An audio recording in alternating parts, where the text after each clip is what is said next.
Thank you very much, Speaker. Thank you very much, Speaker. Speaker, I would like to begin by sending our condolences to the families of the 14 members of the South African National Defence Force who recently lost their lives in the DRC. We cannot continue to refer to them through a number because they've got names. We salute Staff Sergeant William Edipola. Murakoze cyane muyobozi, murakoze ndabashimiye. Muyobozi, ndashaka gutangira ntanga ubutumwa bw'akababaro rwose ku miryango y'abasirikare 14 b'ingabo z'igihugu cya Afrika y'Epfo SANDF baherutse kubura ubuzima bwabo muri Repubulika Iharanira Demokarasi ya Kongo. Ntidukwiriye gukomeza kubita mu mubare gusa kuko bafite amazina. Duhaye icyubahiro kandi twunamiye Staff Sergeant William Edikora, Staff Sergeant Martiri Ismaili Martiri, Staff Sergeant Swantini Theophilus Sepe, Caporari Matumi Justice Maresa, Caporari Rene Menavulani Lense Bombardia Itumelenga, Maka Donadi Maleo, Lawrence Caporari Zeke Mofati Mulapo, Lawrence Caporari Masi Stanley Rashishi, Refrimani Svatani Richard Chokwe, Refrimani Derek Maruke, Refrimani Chidiso Adre Malebe, Refrimani Calvin Louis Mwari, Refrimani Moketi Joseph Mowe, Private Peter Jokovasi Strito. Kohereza abasirikare bacu muri Repubulika Iharanira Demokarasi ya Kongo nk'uko byagenwe n'umuryango wa SADC guhera mu Kuboza 2023 byaratunguranye rwose kandi byagaragaye neza ko igikorwa bari bagiyemo kitari cyo kugarura amahoro nk'uko babidusezeranyije, ahubwo ukuri rwose twamaze kumenya nuko abasirikare bacu bagiye mu ntambara yeruye n'igihugu cy'u Rwanda ndetse n'abasirikare ba Repubulika Iharanira Demokarasi ya Kongo bararwana n'inyeshyamba za M23 zatojwe neza n'igihugu cy'u Rwanda, zihabwa ibikoresho bikomeye kandi rwose zishyigikiwe n'igihugu cy'u Rwanda n'abasirikare barwo. Abasirikare kabuhariwe ku mugabane wa Afrika bafite ibikoresho bihagije, imyitozo ihagije ndetse banarwana mu buryo bugezweho muri iyi si ya none.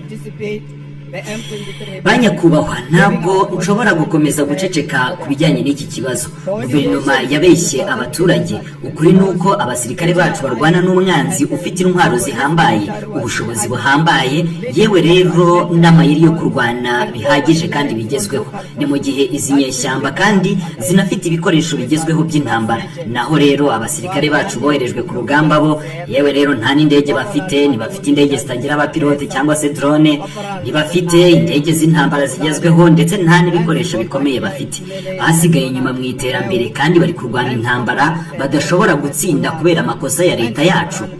Igitero giheruka cya M23 ku mujyi wa Goma cyerekanye rwose inenge ikomeye cyane mu kohereza ingabo zacu muri Repubulika Iharanira Demokarasi ya Kongo.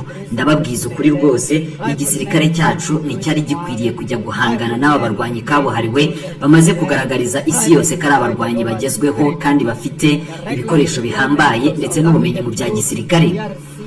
Ibiheruka rero mu iperereza byatanzwe byerekanye ko rwose nta ngabo dufite. Ingabo zacu ntizari zifite amakuru yihuse ya nyayo yo kwizerwa ku bijyanye n'umugambi w'izi nyeshyamba, bituma rero izi ngabo zacu zaragiye zigwa mu mutego kenshi. Guhagarika mu mikoranire n'abafatanyabikorwa bo mu karere, ingabo za SANDF nizafatanyije neza n'igisirikare cya Kongo n'indi mitwe y'abasirikare ibarizwa muri Repubulika Iharanira Demokarasi ya Kongo, bituma rero habaho igisubizo mu by'ukuri cy'ubusamo, icyuho kandi cyugarije abasirikare ba Kongo. Nabo rero bahise bacika intege. Twumvise ko n'abasirikare ba Kongo baturugamba bagahunga, naho ngaho ingabo zacu zashiriye. Hari ukudakora vuba, igisirikare cyacu cyatinze gutabara, bituma M23 ifata ahantu hakomeye cyane hambere mu rugamba kandi h'ingenzi, mbere yuko habaho igikorwa gikomeye cyane cyo kubasubiza inyuma. Reka ngaruke no kuri politiki yasumbye imbaraga za gisirikare. Ibyemezo byafashwe byagiye rwose bishimangira bikagaragaza ko politiki ya M23 iruta kure politiki y'abo bari bahanganye. Si ibyo gusa, ahubwo n'ibindi byagiye byagiye bishingira kuri politiki kurusha ingamba za gisirikare, bigatuma abasirikare bacu rwose bakomeza kugana habi. Ubuyobozi bwananiwe gufata imyanzuro ikomeye. Ibi rero nibyo byateye rwose ihungabana rikomeye cyane, kandi biba intandaro y'imfu zitari ngombwa ku basirikare bacu. Ni mu gihe kirenze imyaka 10 twagiye tubona rwose uko ingabo z'igihugu cyacu zigenda zicogora kandi zikubitwa inshuro hirya no hino mu butumwa zijyamo, bikagabanya rero ingengo y'imari. Byagize kandi ingaruka mbi ku bushobozi bwazo. Indege zo mu kirere zagombaga gutanga ubufasha ku basirikare bacu ntabwo zigikora kuri ubu ngubu kubera ko zititaweho. Guverinoma yacu yananiwe kubatera inkunga ndetse no kugura ibikoresho bisabwa ngo indege zacu zikomeze kugenda zijya ku rwego rw'izindi ndege z'abasirikare ku mugabane wa Afurika. Ejo bundi numvise minisitiri w'ingabo avuga ko dufite igisirikare cya gatatu, igisirikare kitagira ibikoresho. Ibi byose rero biba mu gihe kohereza ingabo muri Repubulika Iharanira Demokarasi ya Kongo nabyo bimaze gutwara igihugu cyacu miliyari 2,300,000 z'amadolari kuva byatangira. Birababaje cyane, ariko nanone ntibyarangiriye aho ngaho. Minisiteri y'ingabo ndetse na kompanyi yayo yanyereje amafaranga menshi cyane. Bamwe mu bayobozi barayibye ndetse rero banagurisha ikoranabuhanga ryacu ry'ubwirinzi mu mahanga. Ibi rero ni ubugambanyi bukomeye cyane. Ni muri icyo gihe minisiteri y'ingabo yatanze amafaranga arenga $250,000 z'amadolari mu gutanga serivisi za mudasobwa ku bigo byigenga, kandi rero ubushobozi bwo kubikora bwari buhari imbere mu gihugu. Ibi rero ni ukwiba umutungo w'igihugu, kandi ni abasirikare bacu baba bashyira mu kaga, ndetse binagaragaza ko agaciro kabo gakomeje kugenda kagabanyuka. Tugomba kuvuga uko ibintu biri. Kohereza ingabo muri Repubulika Iharanira Demokarasi ya Kongo si ukugarura amahoro, ahubwo ni ugutiza intambara umurindi, ni ukuzitanga mu ntambara idafite iherezo, ni nko kuzisheba abo bahanganye. Leta yacu irakomeza kohereza abasirikare bacu kwicwa mu gihugu cy'amahanga, ariko niyo bapfuye rwose imibiri yabo ntihakurwa mu cyubahiro gikwiye. Kuva igihe umukuru w'ingabo yatangarije ko imirambo izaza vuba, twari tugitegereje kugeza n'ubu ngubu imirambo yabo ntabwo iraza. Turacyategereje. Batubwiye ko yahavuye, ariko na n'ubu ngubu ntayo turabona. Yishwe rwose n'agahinda. Ahiri birababaje cyane. Imiryango yabo irababaje kubona imirambo imara igihe kingana gutya itaragera mu gihugu, kandi nta n'ibisobanuro imiryango yabo yigeze ibona. Tugomba rero gutaha abasirikare bacu tukabasaba nabo ko bagomba kuva ku butaka bwa Repubulika Iharanira Demokarasi ya Kongo. Ibi ndabisubiramo rwose. Tugomba kubwira abasirikare bacu ko bagomba gutaha. Ntidushobora kwemera ko hagira abandi bapfira mu ntambara itagira iherezo, itagira impamvu. Ni mu gihe abategetsi barimo kunyereza umutungo w'ingabo.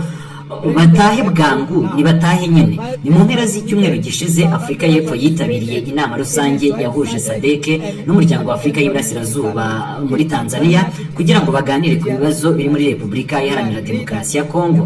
Twese rwose twemeranyije ko hagomba kubaho agahenge no guhagarika intambara, ndetse rero abayobozi ba gisirikare bakaba bagomba kwicara hamwe bagategura inzira ya nyayo y'agahenge. Ibi rero rwose nibyo dutegereje. Murakoze cyane.